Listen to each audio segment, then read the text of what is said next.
his first problem is to become free from his past karma. The popular theory of karma, the word that literally means action or doing in Sanskrit, so that when we say that something that happens to you is your karma, it's like saying in English, it's your own doing. But in popular Indian belief, karma is a sort of built-in moral law, or a law of retribution, such that all the bad things you do and all the good things you do have consequences which you have to inherit. And so long as karmic energy remains stored up, you have to work it out. And what the sage endeavors to do is a kind of action which in Sanskrit is called nishkama karma. Nishkama means without passion or without attachment, karma, action. And so whatever action he does, he renounces the fruits of the action, so that he acts in a way that doesn't generate future karma, because future karma continues you in the wheel of becoming, samsara, the round, and keeps you being reincarnated. Now then, in that case, when the time comes that you start to get out of the chain of karma, all the creditors that you have start presenting themselves for payment. In other words, a person who begins, say, to study yoga is felt that he will suddenly get sick, or that his children will die, or that he'll lose his money, or all sorts of catastrophes will occur, because the karmic debt is being cleared up. And there's in no hurry to be cleared up if you're just living along like anybody. But if you embark on the spiritual life, a certain hurry occurs. And therefore, since this is known, it's rather discouraging to start these things. The Christian way of saying the same thing is that if you plan to change your life, shall we say, to turn over a new leaf, you mustn't let the devil know, because he will oppose you with all his might if he suddenly discovers that you're going to escape from his power. So, for example, if you have a bad habit, say you drink too much, and you make a New Year's resolution that during this coming year you'll stop drinking, that's a very, very dangerous thing to do, because the devil will immediately know about it.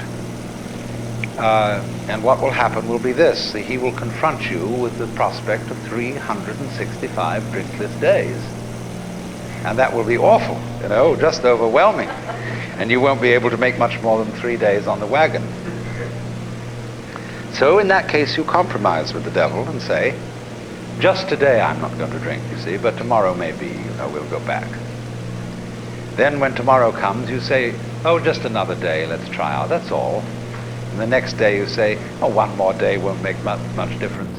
So you only do it for the moment, and you don't let the devil know that you have a secret intention of going on day after day after day after day.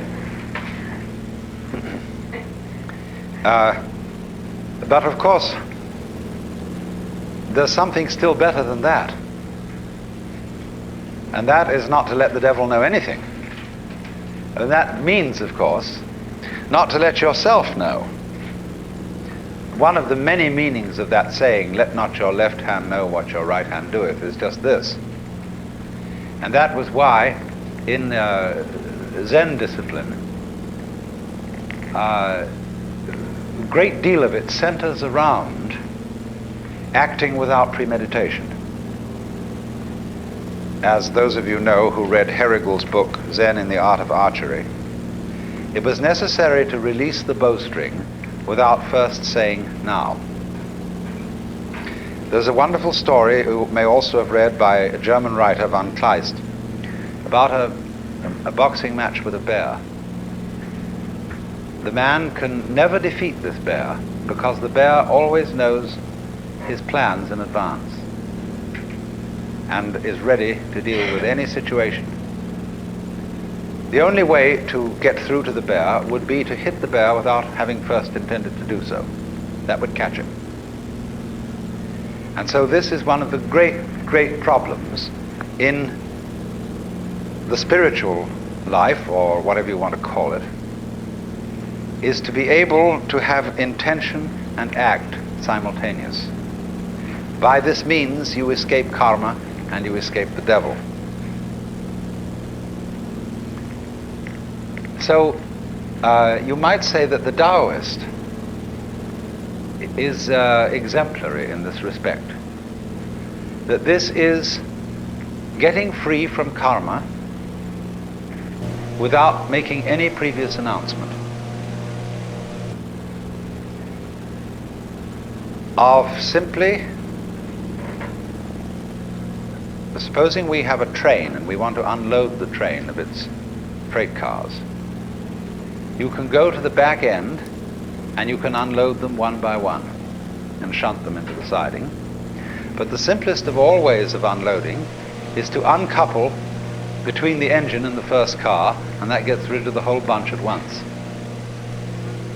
And it is in that sort of way, you see, that the Taoist gets rid of karma without challenging it.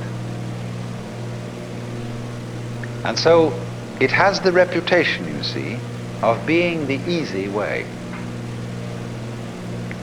There are all kinds of yogas and ways for people who want to be difficult. And one of the great gambits of a man like Gurdjieff was to make it all seem as difficult as possible, because that challenged the vanity of his students. If some teacher, some guru says, really, this isn't difficult at all, it's perfectly easy, some people will say, oh, he's not really the real thing. We want something tough and difficult, and when we see somebody starts out giving you a discipline that's very, very weird and rigid, people think, now there is the thing. That man means business. See? And so they flatter themselves by going to such a guy that they are serious students, whereas the other people are only dabblers and so on. All right, if you have to do it that way, that's the way you have to do it. But the Taoist is the kind of person who shows you the shortcut and shows you how to do it by intelligence rather than effort, because that's what it is. Taoism is in that sense what everybody is looking for. The easy way in, the shortcut, using cleverness instead of muscle. So the question naturally arises, isn't it cheating? When in any game somebody really starts using his intelligence, he will very likely be accused of cheating. And to draw the line between skill and cheating is a very difficult thing to do. You see, the inferior intelligence will always accuse a superior intelligence of cheating. That's its way of saving face. You beat me by means that weren't fair. We were originally having a contest to find out who had the strongest muscles. And you know, we were pushing against it like this. And this would prove who had the strongest muscles. But then you introduce some gimmick into it, some judo trick or something like that, you see, and you're not playing fair. So in the whole domain of ways of liberation, there are routes for the stupid people and routes for the intelligent people, and the latter are faster. This was perfectly clearly explained by Huineng, the sixth patriarch of Zen in China, in his sutra, where he says the difference between the gradual school and the sudden school is they both arrive at the same point, but the gradual is for slow-witted people And the sudden is for fast-witted people. Can you, in other words, find a way that sees into your own nature, that sees into the Tao immediately? And at the end of this morning's talk, I pointed out to you the immediate way, the way through now. When you know that this moment is the Tao, and this moment is considered by itself, without past and without future, eternal, neither coming into being nor going out of being, there is nirvana. And there is a whole Chinese philosophy of time based on this. It hasn't, to my knowledge, been very much discussed by Taoist writers. It's been more discussed by Buddhist writers, but it's all based on the same thing. Dogen, the great 13th century Japanese Zen Buddhist, studied in China, and he wrote a book called Shobo Genzo. A Roshi recently said to me in Japan, that's a terrible book, because it tells you everything. It gives the whole secret away. But in the course of this book, he says,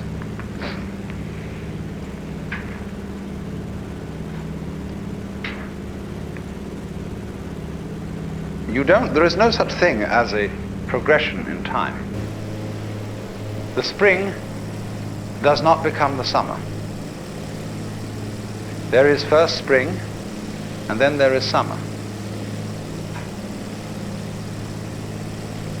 So in the same way, you now do not become you later. This is T.S. Eliot's idea in 4 Quartets, where he says that the person who has settled down in the train to read the newspaper is not the same person who stepped onto the train from the platform. And therefore also you who sit here are not the same people who came in at the door. These states are separate, each in its own place. There was the coming in at the door person, but there is actually only the here and now sitting person. And the person sitting here and now is not the person who will die. Because we are all a constant flux. And the continuity of the person from past through present to future is as illusory in its own way as the upward movement of the red lines on a revolving barber pole. You know, it goes round and round and round, and the whole thing seems to be going up or going down, whichever the case may be. But actually nothing is going up or down.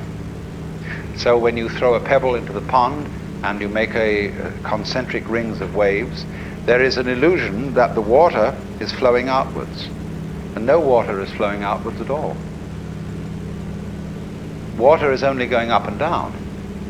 What appears to move outward is the wave, not the water. So this kind of philosophical argument says that our seeming to go along in a course of time, it doesn't really happen. The Buddhists say suffering exists, but no one who suffers. Deeds exist, but no doers are found. A path there is, but no one who follows it. And nirvana is, but no one who attains it. So, in this way, they look upon continuity of life as the same sort of illusion that is produced when you take a cigarette and in the dark whirl it, and the illusion of a circle is created, whereas there is only the one point of fire.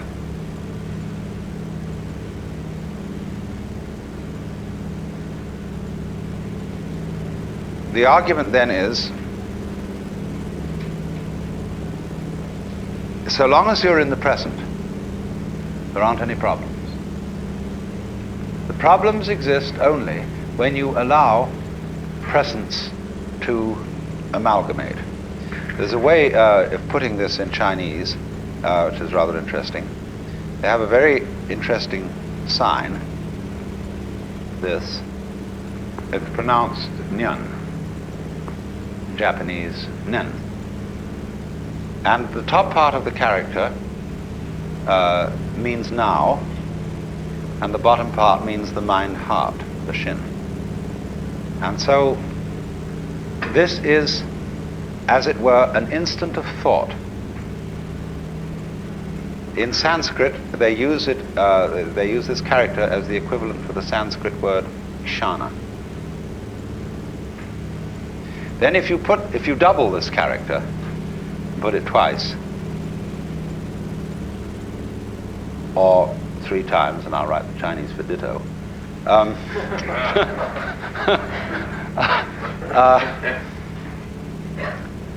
Nyan nyan nyan means thought after thought after thought.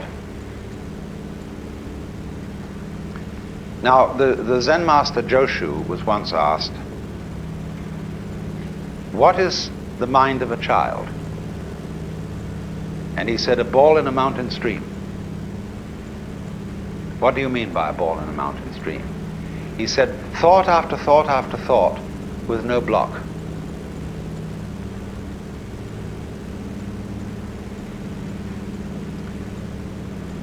So he was using, of course, the mind of the child as the innocent mind, the mind of a person who's enlightened. One thought follows another without hesitation. The thought arises, it doesn't wait to arise. As when you clap your hands, the sound issues without hesitation. When you strike flint, the spark comes out. It doesn't wait to come out. And that means that there's no block. So, thought, nyan, nyan, nyan, describes what we call in our world the stream of consciousness. Blocking consists in letting the stream become connected, chained together, in such a way that when the present thought arises, it seems to be dragging its past, or resisting its future, saying, I don't want to go.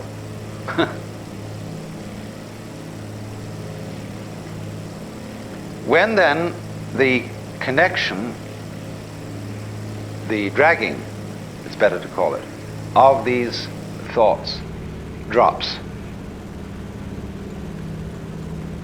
you've broken the chain of karma. If you think of this in comparison with certain problems in music, it's very interesting.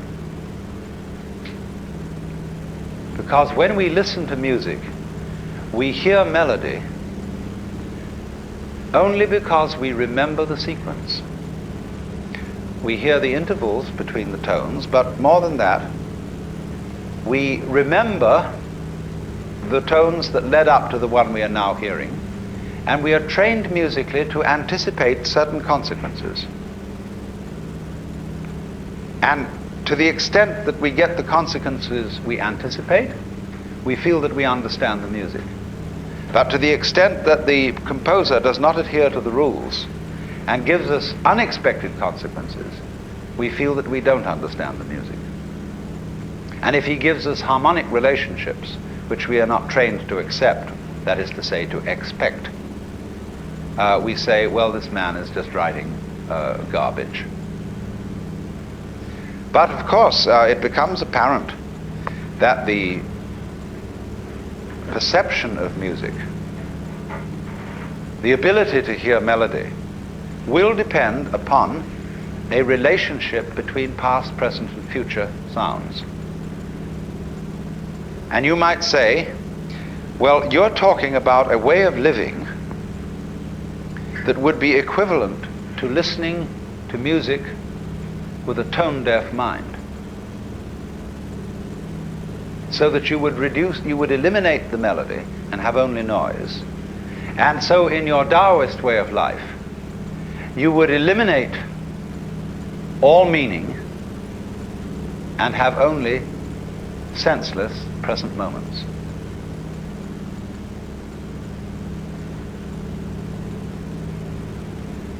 Up to a point, that's true.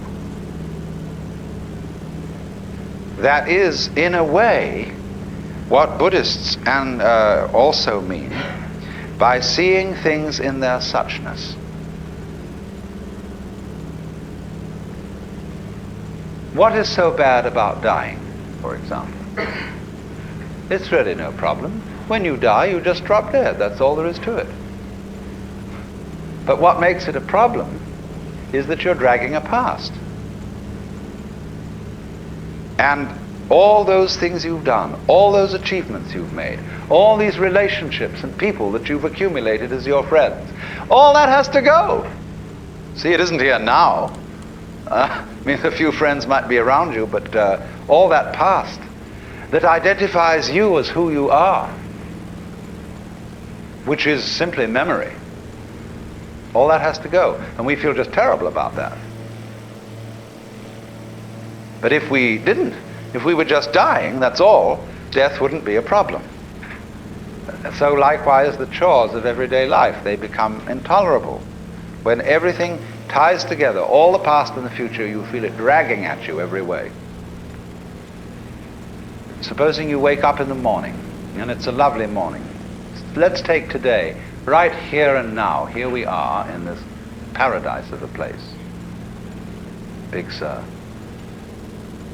And some of us have got to go to work on Monday. Is that a problem? For many people it is. It spoils the taste of what's going on now. When we wake up in bed on Monday morning and think of the various hurdles we've got to jump that day,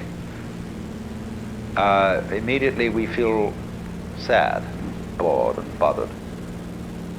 Whereas actually we're just lying in bed.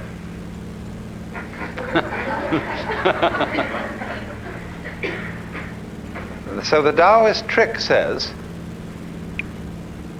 simply live now and there will be no problems.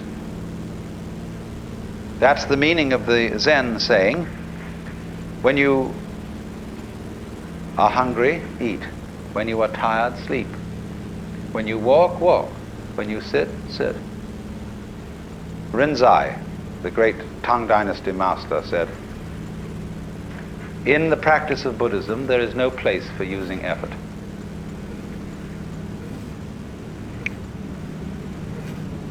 Sleep when you're tired, move your bowels, eat when you're hungry. That's all. The ignorant will laugh at me, but the wise will understand. And so, also, the meaning of this wonderful Zen saying,